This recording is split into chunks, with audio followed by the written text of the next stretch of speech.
Oh, yes, there is more to this section. I think the trick to the firewalls here is, again, just to take it kind of slow. Don't try to get too jiggy with it. There's my key, and we're out. Wow! I am kicking this level's ass, comparatively speaking.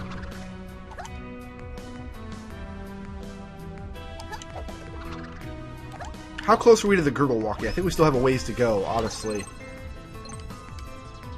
I think there's still quite a bit of level left until we get to the boss fight. And then the boss fight's gonna take a hot minute. Does this platform come with me? No, it does not. We're just gonna twirly on down. The boss fight is the hardest thing in the game by a very wide margin. Like, if the second hardest thing in this game on a difficulty scale, we'll say, is a 9 out of 10, the GURGLEWOCK'D is a 38 out of 10. That's how difficult it is. It's a really clever fight. You can go through here. Haha, I saw that gate. Does this teleport to take us back upstairs? It does. Happy. It's a really clever boss fight. I really kind of like how they have it set up. The way you have to damage the boss is very clever. But it's like a little too much waiting. Both of the previous boss fights I mentioned, kind of a little too much waiting. After you figure out what to do, there's a lot of waiting in between areas where you can hit the boss. I compared them to Donkey Kong Country bosses. Donkey Kong Country boss fights do that a lot, actually, quite a lot. And the GURGLEWOCK'D is way more waiting. Way, like an order of magnitude more. So I'm probably going to spend, I don't know, 5 or 6 deaths just reacclimating myself to the fight. But those 5 or 6 deaths are going to take quite a bit of time. Do I want all those gems up there?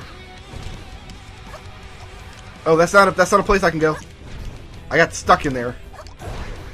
I got stuck inside the enemy's spawn point. And then one of them finally spawned on top of me and put me out on misery. Fine, we'll go hit the twirly switch again.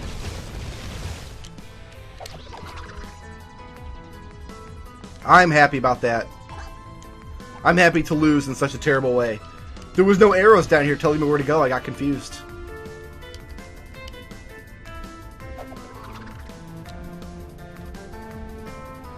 Alright, here we are, guys. The GURGLEWOCK'D.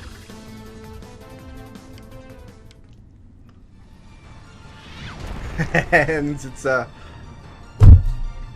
just banged my desk. I'm sorry. I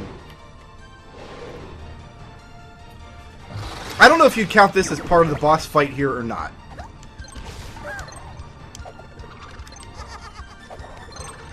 Because it's kind of the pre-boss fight chase scene, you know? And again, getting all of the gems here, or enough gems to get your stars, not easy. Because look, I went the top route here, but at the bottom route there was like 20 more gems. Here we go. Do me a favor, right now, pause the video. I mean, listen to what I say first, then pause the video. I want you to look at how much time is left in this video, and then pause the video and leave me a comment about, wow, Brickroad, really? It took you that long to finish the boss fight? My goodness. Okay, so he does a tail swipe. He's going to finger wag, and then... Is he going to belch? He's going to belch. No, he's going to blow fire down there. I think he does 3 attacks, and then his... The one that I need. There it is. The belch? Belch. Okay, so he belched out a blue rock. So what I need him to do is blow fire at this blue rock. I think. Unless I'm misremembering the fight.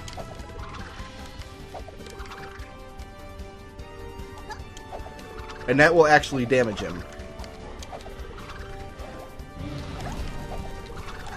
There we go. Oh, it put it out! I wanted to put it out. That's what I wanted. Damn it. Because now, after he's put it out, I can hit it, and it goes into his mouth. That's right, that's how we damage him. So, if I'm Punky Giana, he belches out a blue rock. If I'm Cutie Giana, he belches out an orange rock.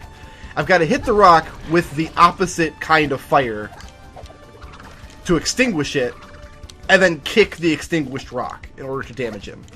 So there's a lot going on in this fight, and his various attacks, he's got a lot of different attacks that can be dodged in different ways. Like these big meteors here, these ones I think will blow up into columns of fire. Yeah. So Cutie is definitely the way to go for the fight, just so you have the maneuverability. But before he belches, I want to switch to Punky, because it's easier to hit a blue rock with an orange fire than vice versa. But the blue rock chases you. And I don't like these little fireballs. I think these little fireballs are the ones that'll come up to the bottom of the screen. Which is exactly what they're doing. Alright, I need the rotating fire now. Come on, GURGLEWOCK'D.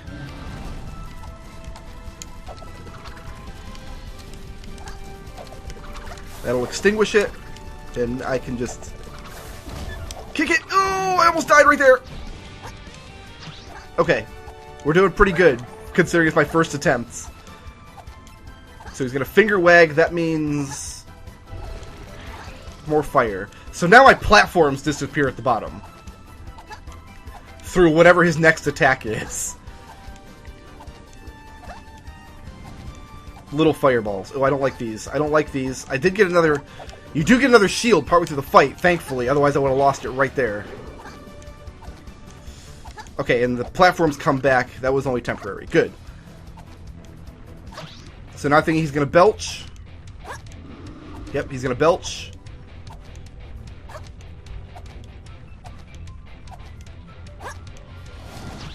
Alright, got a blue rock out. If I get this GURGLEWOCK'D on my second attempt, I'll be really happy. That'll be really, really cool. But you see what I mean about all the waiting in this fight. Because you gotta wait through several attacks before you... Oh, that was dangerous.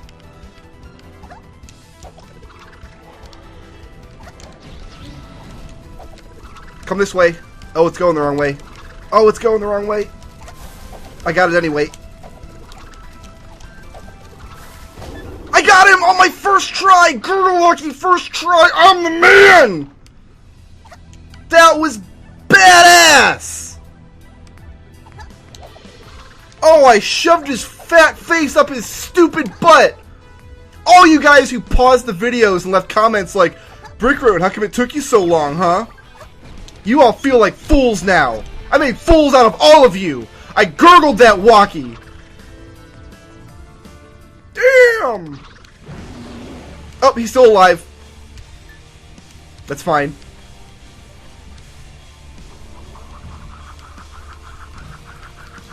Whoop! And we give him indigestion. And now his life is terrible. We got a pretty good amount of gems on that level, too. Oh, I died so much in the first subsection, though.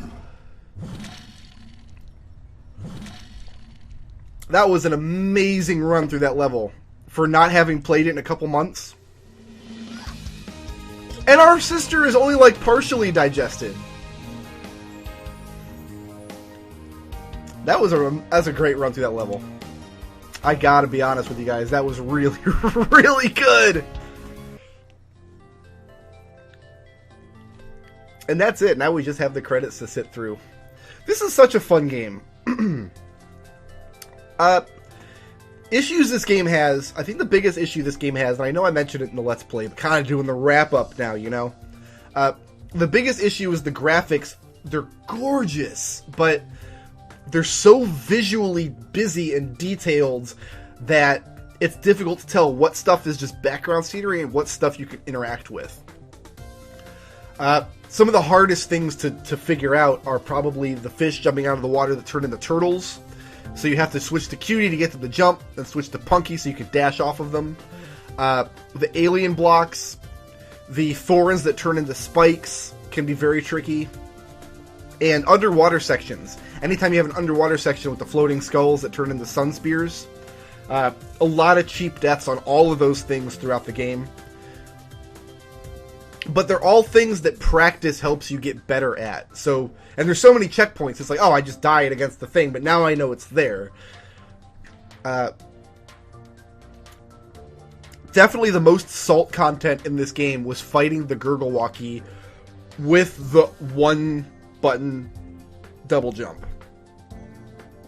Because you saw a couple times in that fight, I want to stay as Cutie Giana as much as I can, but Cutie cannot make it from the bottom platform to the side of the wall, where she clings on the wall, with her double jump, if the crumble blocks are there. And I'm wanting to preserve the crumble blocks. What I was able to do is jump to the wall, then dash up using Punky's double jump instead, and then immediately switch back.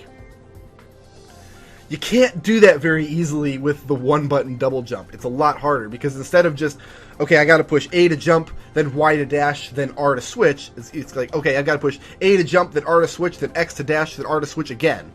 And it sounds like just one extra button press, but pushing X then R is much, much different than pushing R then X. So when you're trying to do 4 button presses in quick succession like that, and you get them backed up or get them mixed around in the wrong direction, and then you die. And I lost a lot of lives to that.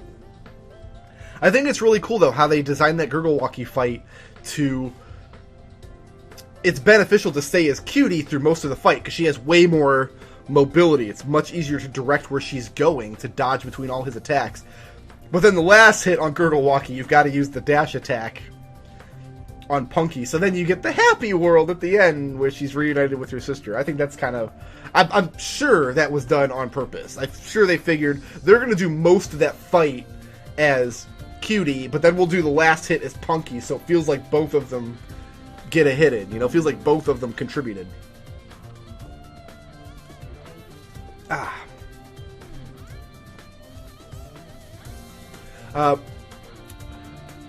But, like I said, the GURGLEWOCK'D fight, my first salty time through it was entirely my fault, not having the correct control scheme. Going through the game a second time, though, and aiming for that 100% and getting to those last couple levels where you gotta get through them with very few deaths and get into all the nooks and crannies, there was some salt content there. I'm really well practiced at the GURGLEWOCK'D fight now, because I had to do it so much, playing through the level to learn where all the gems are. And I think twice I got to that fight and was one death away from getting that 5th star. And I'm glad I wasn't streaming or recording at the time, because it would have been pretty rage-alicious. I think I might have turned colors.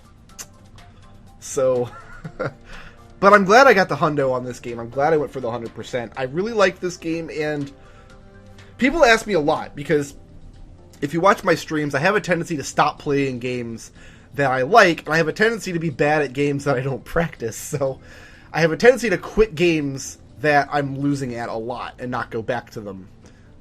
And people ask, well, how come you can't play this game, but you can play, like, Bionic Commando, which is much, much harder? It's like, I learned Bionic Commando as a kid. I liked it, so I played it so much. And that's how I feel about Giana's Sisters. I played this game so much because I liked it, that now I feel practiced enough. And the credits are just going to loop. They're just going to loop. So, that is going to do it for Giana Sisters Twisted Dreams, guys. Thanks so much for watching. I had a blast playing this game for you.